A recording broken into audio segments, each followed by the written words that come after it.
Kali ini saya kedatangan seorang kakak yang sangat memotivasi saya ini terhadap membahas sesuatu yang akan penting untuk kita tahu sama-sama, yaitu dengan kakak Nano di sini. Selamat datang kak di tepi kasa. Harusnya begitu. Oh iya, tidak apa. Social distancing. Iya. Tapi untung sudah cuci tangan tadi. Ya jadi gini kak, kita ini kan ada background nih yang saya tahu dari kakak nih, tapi mendingnya kakak sendiri yang beritahu dulu ke teman-teman ini. Sebenarnya kakak ini siapa? Nama, terus sekarang kerja di mana? Oh, Gitu. siap. Jadi, Assalamualaikum warahmatullahi wabarakatuh. Waalaikumsalam. Saya Muhammad Nasir Majid, anggota DPRD Provinsi Gorontalo. Saya kelahiran Makassar, yang kebetulan dapat amanah untuk menjadi salah satu anggota DPRD Provinsi. Saat ini saya sekretaris fraksi Gerindra, kemudian anggota Komisi 2 dari DPRD Provinsi, dan yang terakhir alhamdulillah dapat amanah lagi sebagai Ketua Badan Kehormatan di DPRD Provinsi Gorontalo. Wah, keren. Siap. Nah ini di podcast ini kak, karena kita kan ini memberikan informasi. Nah saya ini mau tahu sebenarnya politik itu sebenarnya apa sih kak? Karena menurut yang saya dengar dan saya alami sendiri, menurut juga teman-teman yang ada di sini, politik itu sedikit sedikit kurang menyenangkan gitu menurut orang-orang. Iya. Tapi tetap saja ada orang yang mau berpolitik. Iya. Nah, menurut kakak nih, menurut hematnya kakak Nano sendiri, apa itu politik? Sebenarnya yang pertama dijelaskan Nano ini siapa? Saya kan tadi memperkenalkan Nasir Majid. Iya, Kak Nasir Kebetulan Majid. Nano itu panggilan dari teman-teman SMA. Oh iya. Gitu. Nah, yang kedua terkait Saya taunya itu. Jadi terkait pertanyaannya barusan, yang memang hampir sebagian besar masyarakat mungkin menganggap bahwa politik adalah buruk, politik adalah jahat, dan politik identik dengan hal-hal yang kurang menyenangkan. Nah, bagi saya itu hanya oknum-oknum saja. Ya, ketika kita saya sih selalu menganggap politik ini adalah game sih, permainan. Politik itu adalah permainan yang kalau kalah kita restart, menang ya asik-asik aja, enjoy aja. Ya, tapi ini game sendiri ini apakah maksudnya karena game itu adalah sebuah permainan, maka pada saat kita berpolitik akan ada saja gitu yang bisa kita mainkan? Apakah seperti itu juga? Mungkin tidak juga. Tidak juga. Ya? Artinya kalau politik sendiri dalam pemahaman saya di keilmuan kemarin, ada pemahaman yang menyampaikan bahwa politik adalah proses sampai ke tujuan. Nah, di DPRD sendiri proses politik ini adalah ketika kita mampu menciptakan peraturan daerah yang menciptakan peraturan daerah yang sesuai dengan keinginan kita. Artinya di sana kan banyak partai-partai, banyak fraksi-fraksi. Ini masing-masing fraksi ini punya kepentingan sendiri terkait dengan peraturan tersebut. Nah, disitulah kita satukan. Ini yang proses-proses ini sampai terbentuk menjadi perda, inilah yang kita sebut sebagai politik. Gitu ternyata. Nah, sekarang kak mau tanya sebenarnya ini background kita dulu waktu kuliah jurusan apa? Saya hubungan internasional. HI. Ya. Nah, ini jurusan semua orang. Tapi masuk ke politik apakah memang HI ini memang ada sangkut pautnya atau memang beda jalur walaupun memang ada jalur politik? Gelar saya ini kebetulan saya salah satu mahasiswa yang terakhir mendapatkan gelar sarjana ilmu politik. Setelah saya itu sudah diganti menjadi sarjana sospol. Oh, sospol sekarang. Iya. Saya SIP yang terakhir mungkin di kampus saya di Pasundan. Tapi HI juga. HI. Berarti 2 gelarnya deh. Enggak, saya sarjana ilmu politik. Oh iya. Iya. Jadi sama ya maksudnya? Sama. Keterkaitan. Nah, tapi kalau menurutnya kakak sendiri, kenapa, karena selain dari jurusan ya maksudnya, tapi kenapa kakak ini mau belajar tentang politik sendiri? Kenapa bisa mau terjun ke politik, ilmu politik? Apa yang kakak rasakan atau apa pandangannya kakak pada saat ini jurusan yang mau sambil dan nanti saya akan menjadi orang yang bergerak di politik gitu? Kalau soal jurusan saya rasa tidak ada hubungan ya, karena mungkin pertama kali saya merantau, saya dapat tempat tinggal atau kos itu kebetulan orang-orang anak-anak HI. Oh, kebetulan anak-anak HI. Iya, jadi saya anggap dulu saya bisa belajar banyak dari teman-teman di kos. Begitu. Kalau soal politik, saya mungkin belajar dari teman-teman organisasi teman-teman bergaul. Hmm. Nah, saya asik melihat mereka itu. Artinya saya asik melihat mereka punya banyak tujuan, tapi mereka mampu untuk sampai di tujuannya dengan berbagai cara, Hmm. gitu. Nah, mengenai tentang sampainya kita nih atau seseorang sampai ke tujuan ini, menurutku politik sama manajemen kayak hampir-hampir mirip. Ini manajemen sama politik apakah sama atau politik itu adalah bagian dari implementasi dari manajemen atau memang beda? Ya, sebagian besar sih hampir sama karena politik ini kan kita manage manusia bedanya. Oh, Ya, artinya bagaimana saya bisa meyakinkan Bapak untuk mengikuti kemauan saya. oh disitulah politiknya ya. Ya, Hmm. gitu seperti itu sederhananya. Oke.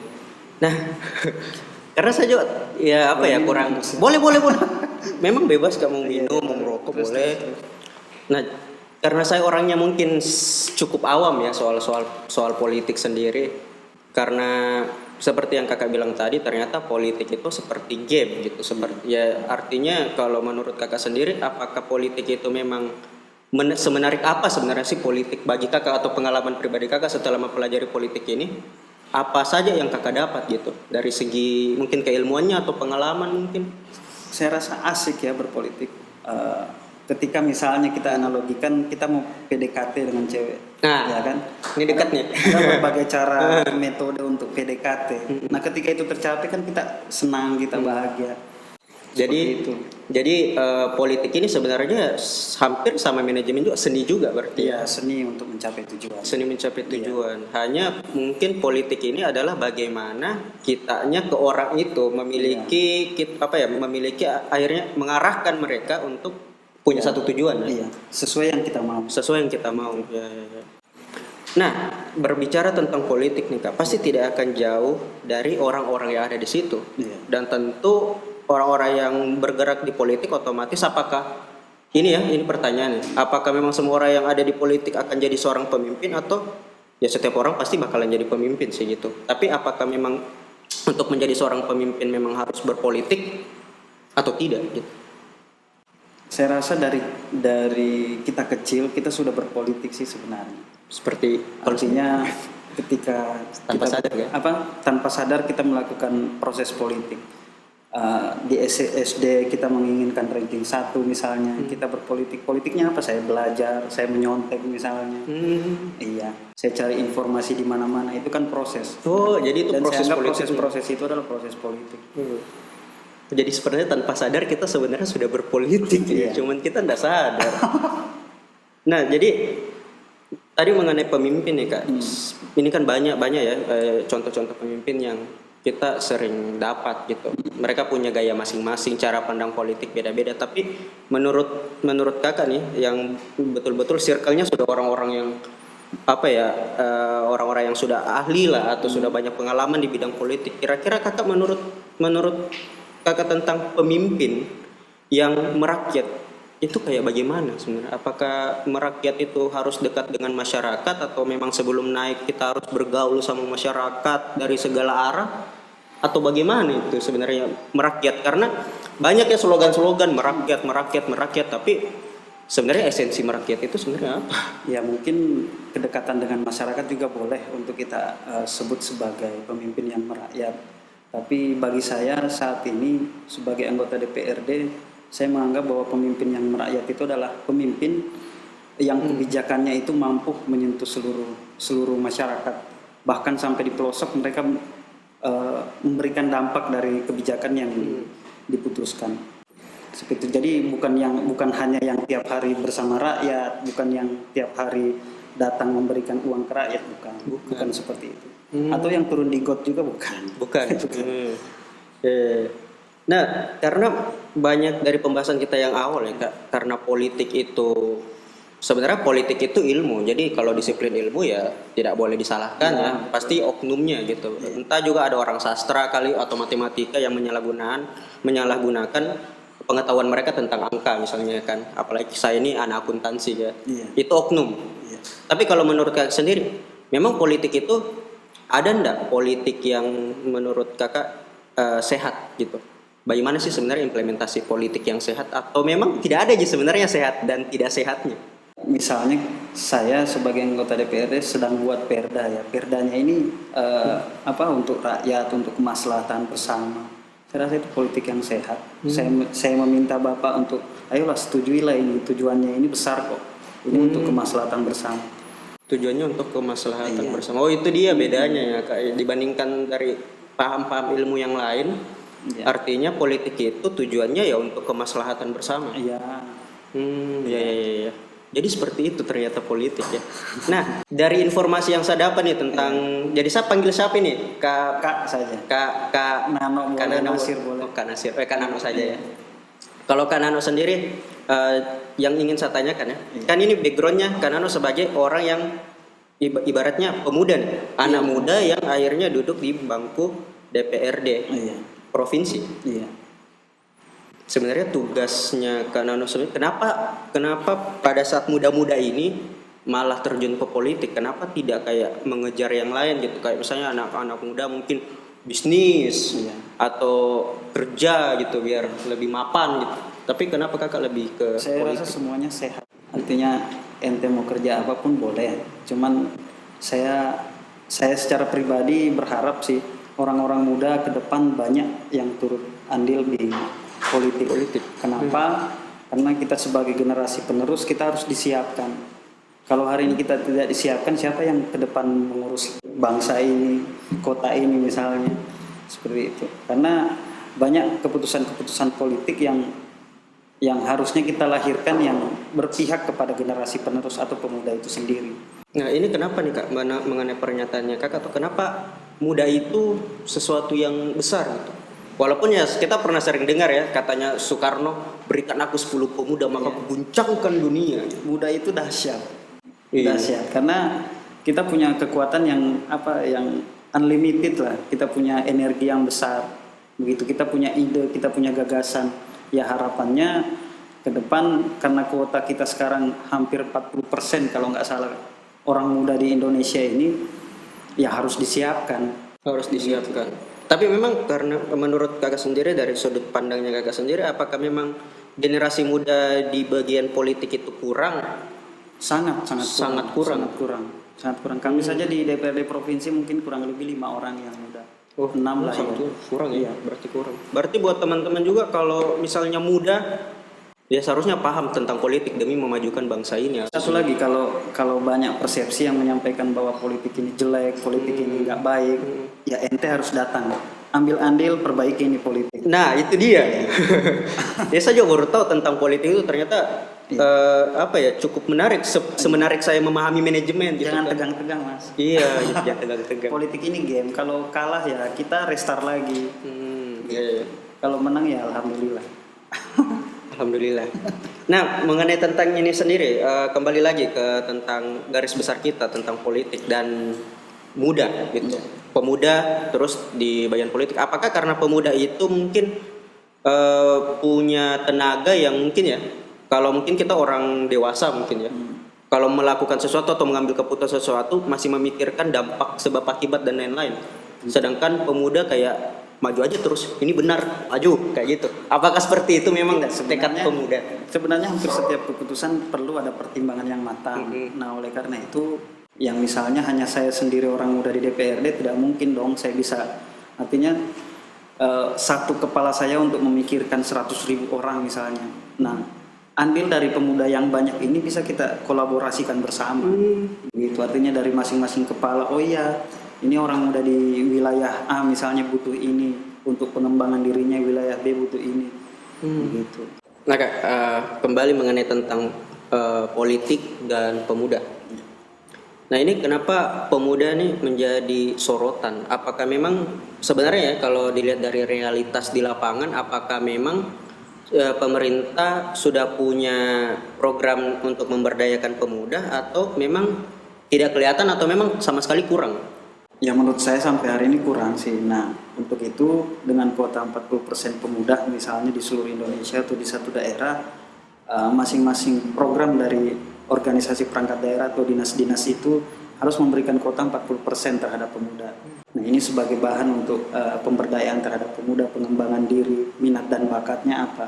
Gitu. Misalnya di UMKM mereka mau kerja apa, ayo kita bina, ayo kita dampingi mereka Oh iya, iya. sampai usahanya jalan misalnya. Apakah kayak contoh seperti BLK misalnya, kan kalau misalnya kayak lulus kuliah gitu kita ada kayak pelatihan gitu di BLK, apa itu salah satu program atau beda? Itu boleh. Cuman kita perlu tambah agar kuotanya lebih banyak lagi. Oh, Karena iya, kalau iya. kami di Provinsi Gorontalo sendiri dari 100 peserta pelatihan itu bisa melahirkan kurang lebih 10% pesertanya menjadi pengusaha. Oh, Itu gitu. sangat besar dampaknya berarti. Sangat besar dan itu harus diberikan porsi yang lebih besar lagi menurut saya. Seharusnya itu menjadi apa ya? Jadi inovasi lah ya, Hmm. supaya memajukan bangsa. Nah Kak, sebagai orang yang bekerja sekarang di atau menduduki jabatan di DPRD Iya.